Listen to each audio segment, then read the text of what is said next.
जय हिंद। आज मैं आपके सामने लाया हूँ मैथ्स का टॉपिक जिसका नाम है अरिथमेटिक प्रोग्रेशन। ठीक है, आज हम डिटेल में जानते हैं, समझते हैं व्हाट इज अरिथमेटिक प्रोग्रेशन। आप सब ने ये 10th क्लास का सिलेबस में भी है, 11th क्लास में भी है, और जितने भी कम्पिटिटिव एग्ज़ाम्स होते हैं उन सब के लिए बहुत ही इंपॉर्टेंट चैप्टर है। तो हम डिटेल में समझते हैं व्हाट इज अरिथमेटिक प्रोग्रेशन। पहले इसको हम डेफिनेशन से समझते हैं, व्हाट इज अरिथमेटिक प्रोग्रेशन। इसको शॉर्ट में हम एपी भी बोलते हैं। ठीक है, तो एपी और arithmetic progression is a sequence of number. ये क्या है? सीक्वेंस ऑफ नंबर है, मतलब एक पर्टिकुलर सीक्वेंस। सीक्वेंस क्या होता है? एक पर्टिकुलर वे या फिर sequence is a sequence of number in which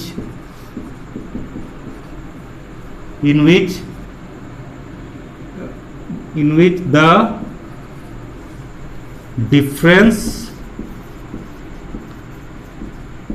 between two consecutive number is same।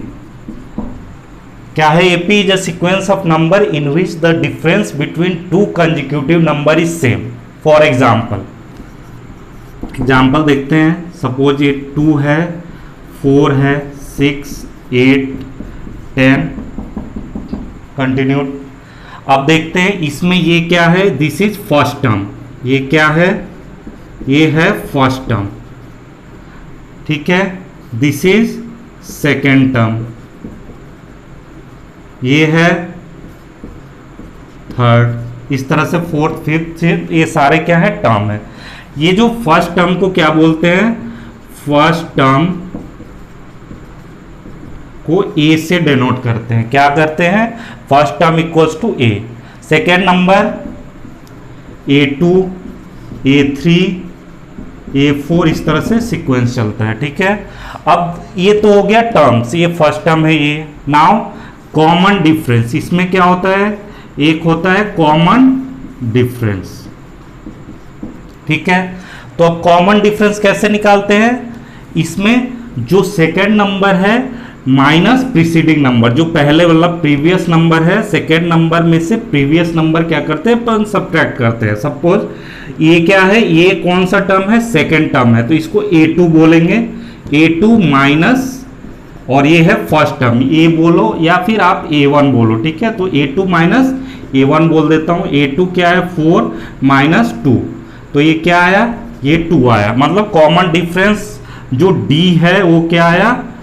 2 आया। इस तरह से आप इन दोनों नंबर में भी डिफरेंस चेक कर सकते हैं। इन दोनों नंबर का डिफरेंस क्या होगा? इक्वल्स टू, ये कौन सा नंबर है? A3 माइनस A2, तो इसको हम A3 minus A2। Similarly next number क्या है?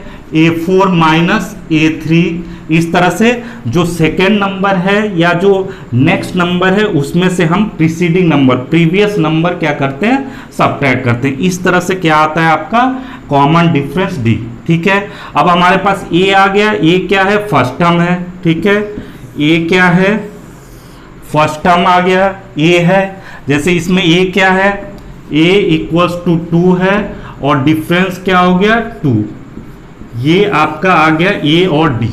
ठीक है, इतना क्लियर होगा, इसमें तो कोई डाउट नहीं आना चाहिए। ठीक है, अब नेक्स्ट समझते हैं हम फॉर्मूला। ठीक है,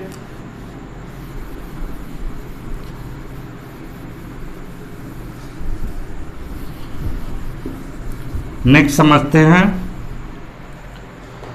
इसको एग्जाम्पल से। ठीक है, ये मैंने क्या एग्जाम्पल दिया था? 2, 4, 6, 8, 10।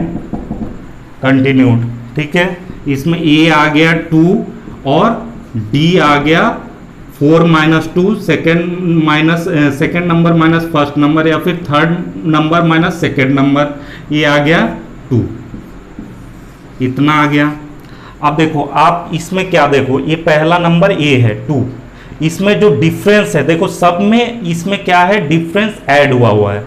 मतलब पहले 2 में मैंने क्या ऐड किया? डिफरेंस 2, तो क्या आ गया? 4। इस तरह से समझते हैं इसको। इसमें क्या किया? +2 किया कॉमन डिफरेंस, तो 4 आ गया। फिर 4 में क्या किया मैंने? फिर +2 किया तो 6 आया। ठीक है, इसमें +2 किया तो 8 आया। इस तरह से जो भी डिफरेंस है हम ऐड करते जाएंगे, तो इस तरह से हमारा एक सीक्वेंस बन जाएगा नंबर, मतलब सब डी सेम होना चाहिए तभी एपी होगा। अगर डिफरेंस डिफरेंट आता है, सपोज मैंने यही एग्जांपल को ऐसे लिख दिया 2 4 7 8 9, तो is this AP? No, this is not in AP, because ये देखो आप फर्स्ट जो डी है मैंने क्या किया, a2 माइनस a1 किया, a2 माइनस a1, तो ये क्या है 4 माइनस 2 इक्वल्स टू 2, ठीक है।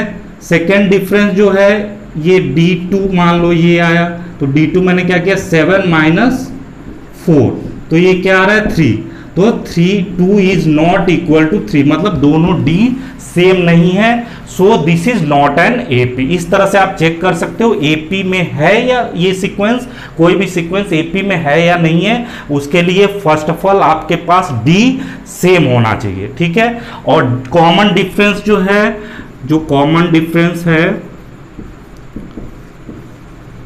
कॉमन डिफरेंस जो डी है ये पॉजिटिव भी आ सकता है, नेगेटिव भी आ सकता है और जीरो भी आ सकता है।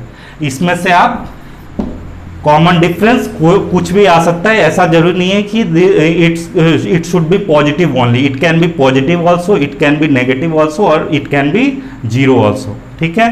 सपोज यहाँ पे मैं अगर 2 2 2 सीक्वेंस रख दूं, सपोज ये वाला एग्जांपल 2, 2, 2, तो ये भी एपी है, क्यों? क्योंकि डिफरेंस क्या है a2 minus a1 equals to 0, ठीक है। तो इस तरह से ये जो सारा एपी का जो खेल है ये किस पे डिपेंड करता है, common difference. First term important है और कॉमन डिफरेंस इंपॉर्टेंट है। अगर ये दो चीजें आपके पास है तो आप कोई भी टर्म, अब इसमें क्या हो गया, टर्म मैंने बताया first term, second term, third term, fourth term, fifth term, इस तरह से ये कहां तक जाता है, an क्या होता है, last term, an equals to last term of AP. इस तरह से ये सीक्वेंस चलता जाएगा an, या फिर आपको कोई भी टर्म्स जानना है कौन सा टर्म है, जैसे फर्स्ट टर्म तो पता चल गया आपको, second term a2, a3, a4, a5, वैसे ही a10 नंबर अगर आपको 10th टर्म निकालना है तो a10 के फॉर्मूला से आप निकालोगे। अब फॉर्मूला देखते हैं, इसका फॉर्मूला क्या है, इतना क्लियर होगा आपको, a और d समझ में आया, AP क्या होता है, AP का सीक्वेंस कैसे बनता है, इतना क्लियर होना चाहिए। और स्टूडेंट्स अभी न्यू एजुकेशन पॉलिसी आ गया, इसलिए अब आपको रटने की ज़रूरत नहीं है। अभी आप रटोगे तो आपके लिए बहुत ही, मतलब आगे फ्यूचर के लिए वो सिक्योर नहीं होगा। इसलिए आप जितना हो सके जो लॉजिक है, जो भी आपके जो चैप्टर्स हैं उनके लॉजिक को समझना जरूरी है। You have to understand the logic, internal logic जो है, बेसिक कंसेप्ट आपको आना चाहिए। उसके बाद आप उसका जो शॉर्टकट है वो आप खुद आप निकाल सकते हो, बट पहले आपको लॉजिक पता होना चाहिए। ऐसा नहीं है कि हाँ मुझे फॉर्मूला पता है, 2-4 क्वेश्चन पता है, ऐसे इससे अब काम नहीं चलने वाला। You have to know the each and every concept, ठीक है। तो ये कंसेप्ट था एपी का, ए और डी। अब समझते हैं अपन, अब इसका यूज देखते हैं, पहले इसका यूज देखते हैं, अरिथमेटिक प्रोग्रेशन कहाँ कहाँ यूज होता है, ठीक है। मैंने बताया कोई भी नंबर फाइंड करने के लिए, सपोज एक सीक्वेंस ऑफ नंबर है, नेचुरल नंबर है, नेचुरल ऑड नंबर है। नेचुरल ऑड नंबर क्या है, 1, 3, 5, 7, इस तरह से ये नेचुरल ऑड नंबर है, ठीक है, कंटिन्यूड है। इनके बीच में कोई भी टर्म आपको पता करना है या इसका सम पता करना है, sum of natural number up to 50th term तक इसका सम करना है। तो ये वाले एपी मेथड से आप निकाल सकते हो, अरिथमेटिक प्रोग्रेशन के हेल्प से आप इसको निकाल सकते हो। सपोज आप किसी कंपनी में हो और आपकी सैलरी है सपोज 10,000, क्या है सैलरी, सपोज 10,000 आपकी, या सपोज 1,000 छोटा कर देते हैं, 1,000 सैलरी है। और ये सैलरी क्या है, हर मंथ, एवरी मंथ क्या होता है, इसमें सपोज 500 इंक्रीमेंट डाल दिया एवरी मंथ, ठीक है। तो एवरी मंथ क्या हो गया, इंक्रीमेंट क्या हो गया, 500 है। तो नेक्स्ट मंथ, ये तो फर्स्ट टर्म है, ये फर्स्ट मंथ है ए, ठीक है, और सेकेंड मंथ में ये 500 जो इंक्रीमेंट होगा ये क्या आ जाएगा, 1500, ये A2 हो गया। इसी तरह थर्ड मंथ में क्या हो जाएगा, ये 2000 हो जाएगा। तो ये क्या है, इस तरह से ये सीक्वेंस चलता जाएगा। सपोज मैं आपसे पूछ दूं कि आपका जो 10th मंथ है इसमें सैलरी क्या होगी, अगर आपको कैलकुलेट करना है तो आप इजीली कैलकुलेट कर सकते हो। कौन से टर्म में, सपोज ये 10 मैंने पूछ दिया, 10th टर्म, ठीक है, तो इसका भी मैं फॉर्मूला बताऊंगा, आप इजीली 10th टर्म में आपकी सैलरी क्या होगी आप कैलकुलेट कर सकते हो सीधा फॉर्मूला से।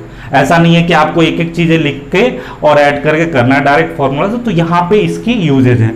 सपोज आपने घर पे लैडर देखा होगा, किस शेप में होता है, ये है लैडर, ठीक है, और ये इसके स्टेप्स होते हैं, ठीक है।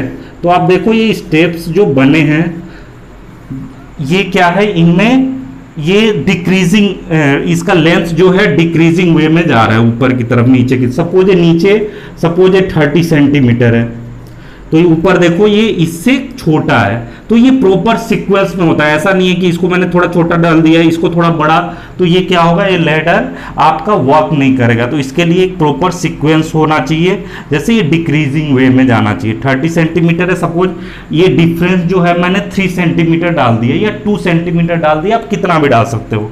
तो यहाँ पे क्या हुआ, मैंने 2 सेंटीमीटर डाल दिया, तो इसमें 30 में से 2 माइनस सब्ट्रैक्ट हुआ तो ये 28 सेंटीमीटर हुआ। इसमें से एक और जो स्टेप आपने बनाया, इसमें 2 सेंटीमीटर माइनस हुआ 26 सेंटीमीटर, फिर 24 सेंटीमीटर, इस तरह से ये आपका लैडर है। अब ए इसमें ये है, डिफरेंस क्या है, ए हो गया 30 सेंटीमीटर, डिफरेंस हो गया 2 सेंटीमीटर। अब आपका कोई भी टर्म निकालना है, कोई भी लैडर का स्टेप्स का टर्म निकालना है तो आप इजीली इसको आप कैलकुलेट कर सकते हो, ठीक है।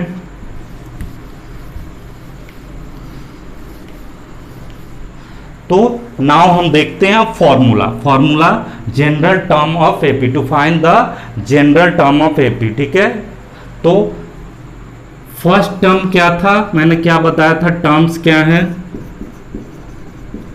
फर्स्ट टर्म था ए में आपने क्या किया, डी ऐड कर दिया तो ए प्लस डी, यहां पे लिख देता हूं, a equals to first term और d equals to common difference. ये दोनों टर्म्स बहुत ही इंपॉर्टेंट है, ये अगर आपको पता है तो आप कोई भी एपी का टर्म इजीली कैलकुलेट कर सकते। तो देखो मैंने क्या एग्जांपल दिया था, 2, 4, ठीक है, 6, 8, ये एपी है, ठीक है। तो फर्स्ट टर्म क्या है, ए, सेकेंड टर्म क्या होगा, ए प्लस डी। सेकेंड टर्म में क्या ऐड करोगे आप, जो फर्स्ट टर्म था उसमें कॉमन डिफरेंस ऐड करोगे तो सेकेंड टर्म हो जाएगा। ये आ गया, ये आपका फर्स्ट टर्म, ये आ गया सेकेंड टर्म। इसी तरह ये क्या हो जाएगा, a प्लस 2d, ये क्या आ गया, थर्ड टर्म, ठीक है। और लास्ट में ये nth टर्म, an, ठीक है।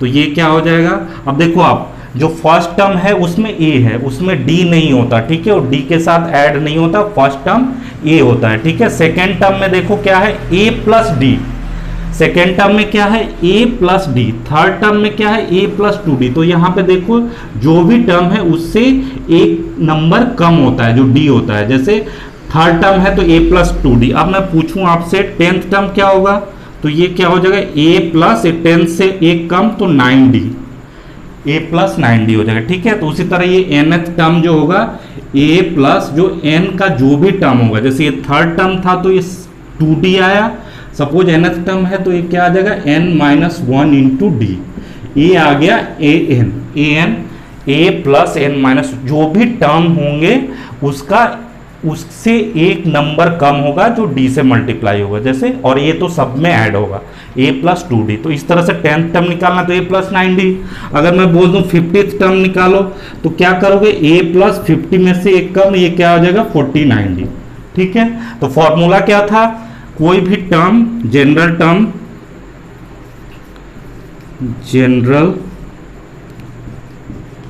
टर्म ऑफ एपी क्या आएगा, इसको an बोलते हैं, ठीक है। an equal to a plus n minus 1 into D, ये आ गया इसका जनरल टर्म, कोई भी टर्म निकालना है तो ए एन फॉर्मूला डालेंगे, A plus N minus one into D इसका फॉर्मूला होगा। इस तरह से हम क्या निकालेंगे, कोई भी टर्म एपी का जो सीक्वेंस है उसमें कोई भी टर्म आपको निकालना है तो इस फॉर्मूला से निकल सकता है, ठीक है।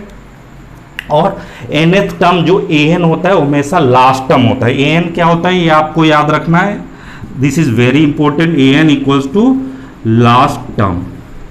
जैसे आपने देखा यहाँ पे an क्या है, ये लास्ट टर्म है। an से पहले क्या हो जाएगा, an माइनस वन। इस तरह से ये प्लस एक एक इंक्रीमेंट हो रहा है तो लास्ट में an, a plus N minus one into D ये टर्म है, तो an क्या हो गया, लास्ट, ठीक है। नाउ कुछ एग्जाम्पल देखते हैं। आई होप आप सबको समझ में आ रहा होगा एपी, ठीक है। कुछ एग्जाम्पल देखते हैं।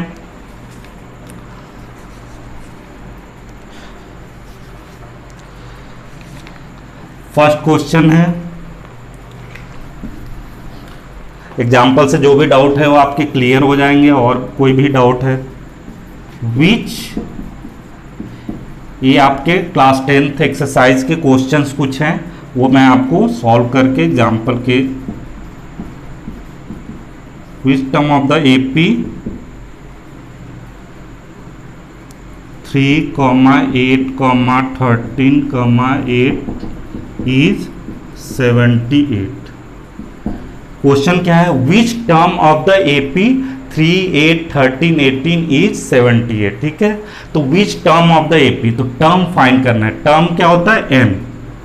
Term, which term of the AP, तो टर्म क्या फाइंड करना है, एन, मतलब ए एन। ए एन कौन सा पोजीशन है, ठीक है। तो सबसे पहले आपने एपी देखा, ये वाला 3, 8, 13, 18 है, तो इसमें ए क्या होगा, ए इज द फर्स्ट टर्म, ए क्या है, 3 है, ठीक है। डी कैसे निकालोगे, आप सबको पता है डी कैसे निकालते हैं, second term a2 minus a1, ठीक है। तो 8 माइनस 3 इक्वल्स टू 5। ये आ गया ए और ए डी है, ठीक है। ये दोनों आ गए ए और डी। अब फाइंड करते हैं विच term of the AP is, ये 70, इसमें क्वेश्चन क्या है, ये जो 78 नंबर है वो कौन से टर्म का वैल्यू है, मतलब ये जो पूरे एपी में 78 कौन से टर्म पे आएगा, मतलब n क्या है, n फाइंड करना है हमें, व्हाट इज n, ठीक है। तो फॉर्मूला क्या है, A N equals to A plus N minus one into D, ये फॉर्मूला है जनरल टर्म निकालने का, ठीक है। अब an की वैल्यू क्या है, ये 78 दे रखी है, मतलब 78 कोई भी एक पोजीशन है जो an का वैल्यू है, मतलब an पे ये 78 an का वैल्यू है, ठीक है। हमें n निकालना है, जो an है उससे हमें n निकालना है। तो a क्या है, ये यहाँ पे क्या आ गया आपका 3 प्लस n तो निकालना है हमें n माइनस वन इंटू, और d क्या है 5, ठीक है। तो ये माइनस कर देते हैं, 78 ये इधर आएगा तो 78 माइनस 3 क्या हो जाएगा, ये डायरेक्ट कर देता हूँ, 3 इधर आएगा लेफ्ट हैंड साइड में तो 75, और ये क्या हो जाएगा n minus one by into 5। अब ये 5 भी डिवाइड कर दो तो क्या हो जाएगा, n minus one equal to 75 अपन 5। ये क्या आ गया, 5 1 जा 5 और ये 5 5 जा 25, तो n इक्वल्स टू क्या हो गया 15, ये 1 इधर जाएगा, 15 plus 1 equals to 1, n equals to 16। तो n इक्वल्स टू क्या आया, ये 16 है, n इक्वल्स टू 16, ठीक है। 78, a की वैल्यू 3 रखा है, n minus one into D, 78 minus 3 75, n minus one into 5 यहाँ पे है, 75 में से ये 5 डिवाइड हो गया, 15 5 जा 75 कैंसिल किया, n माइनस वन और 15 प्लस 1 16। तो nth टर्म जो 78 कौन से टर्म पे आएगा, ये 16th टर्म पे आएगा, मतलब ये जो 16 है, ये जो 16th पोजीशन है ये 78 वैल्यू आएगी, मतलब ये फर्स्ट टर्म है, सेकेंड a2 a3 a4 ऐसे ये 16 पे 78 वैल्यू है। क्लियर है।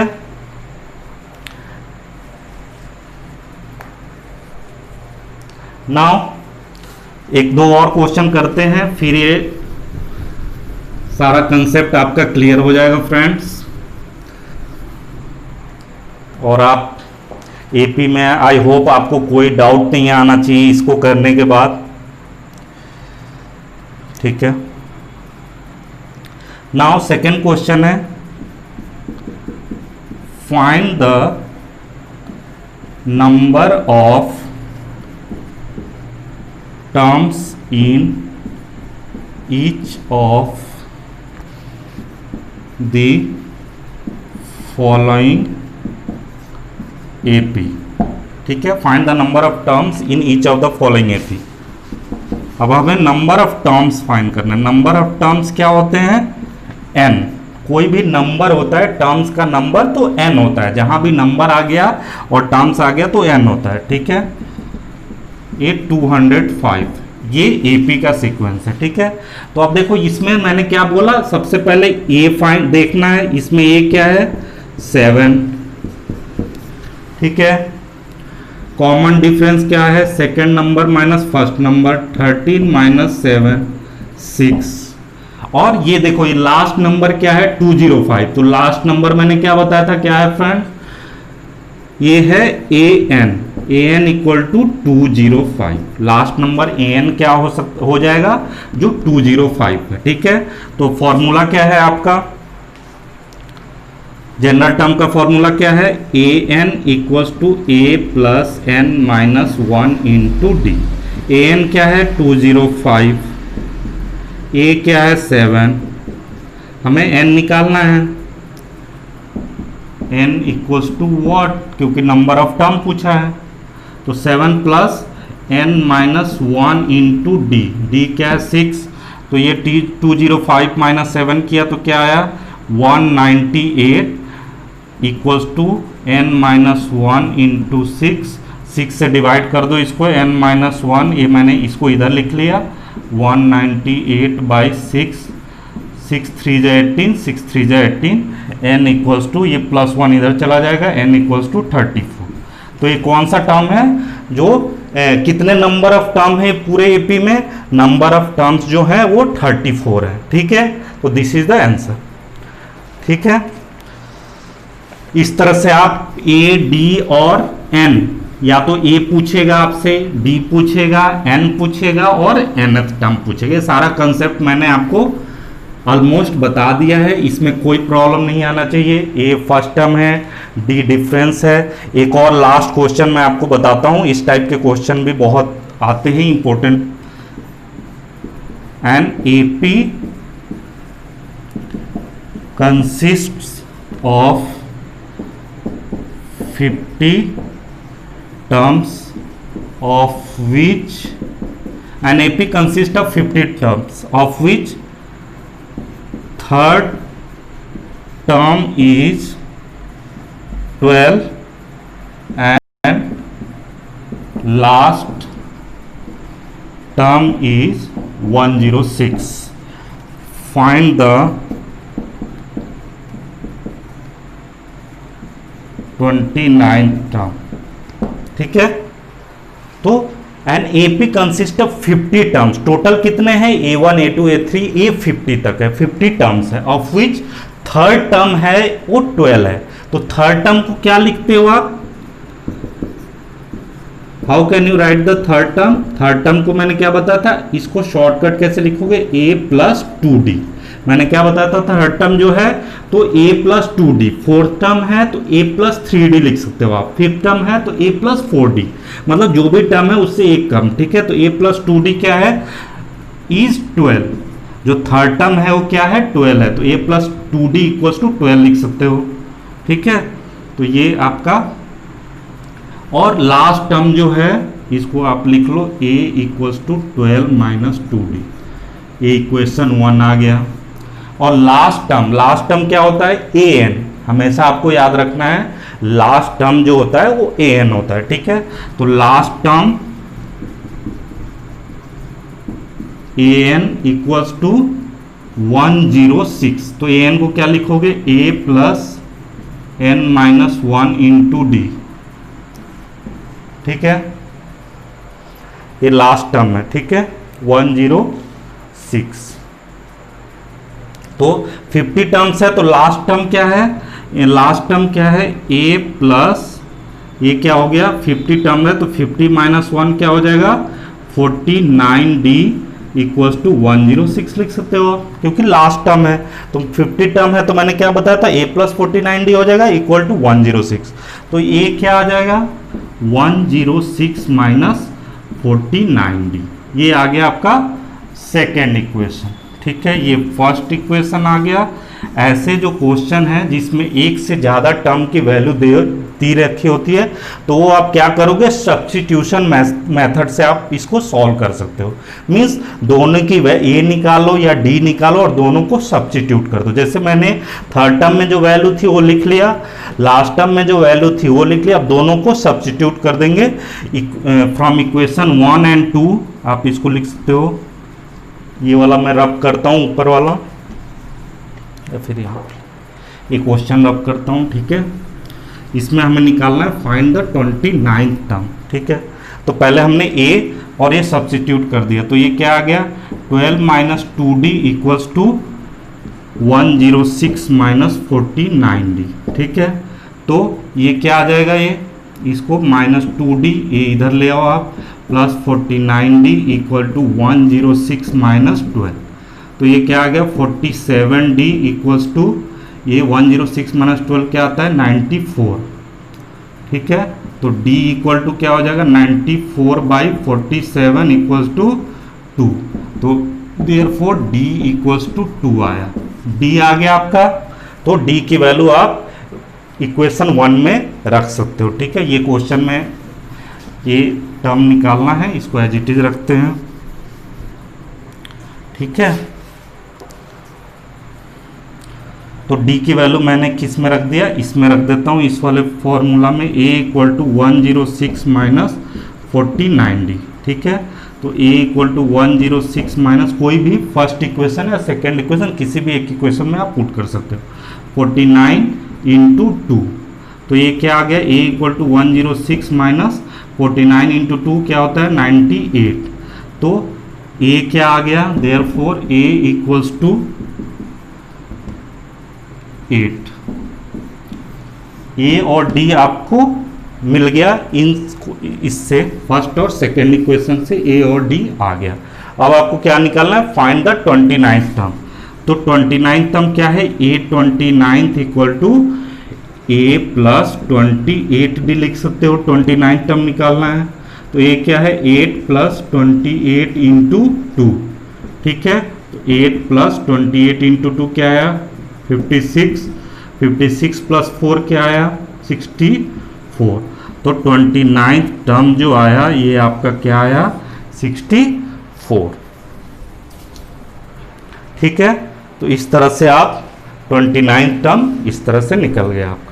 ठीक है, तो ये सारे मैंने आपको क्वेश्चंस से भी समझाया कुछ और एग्जाम्पल्स भी, तो आप इस तरह से इसको सॉल्व कर सकते हैं।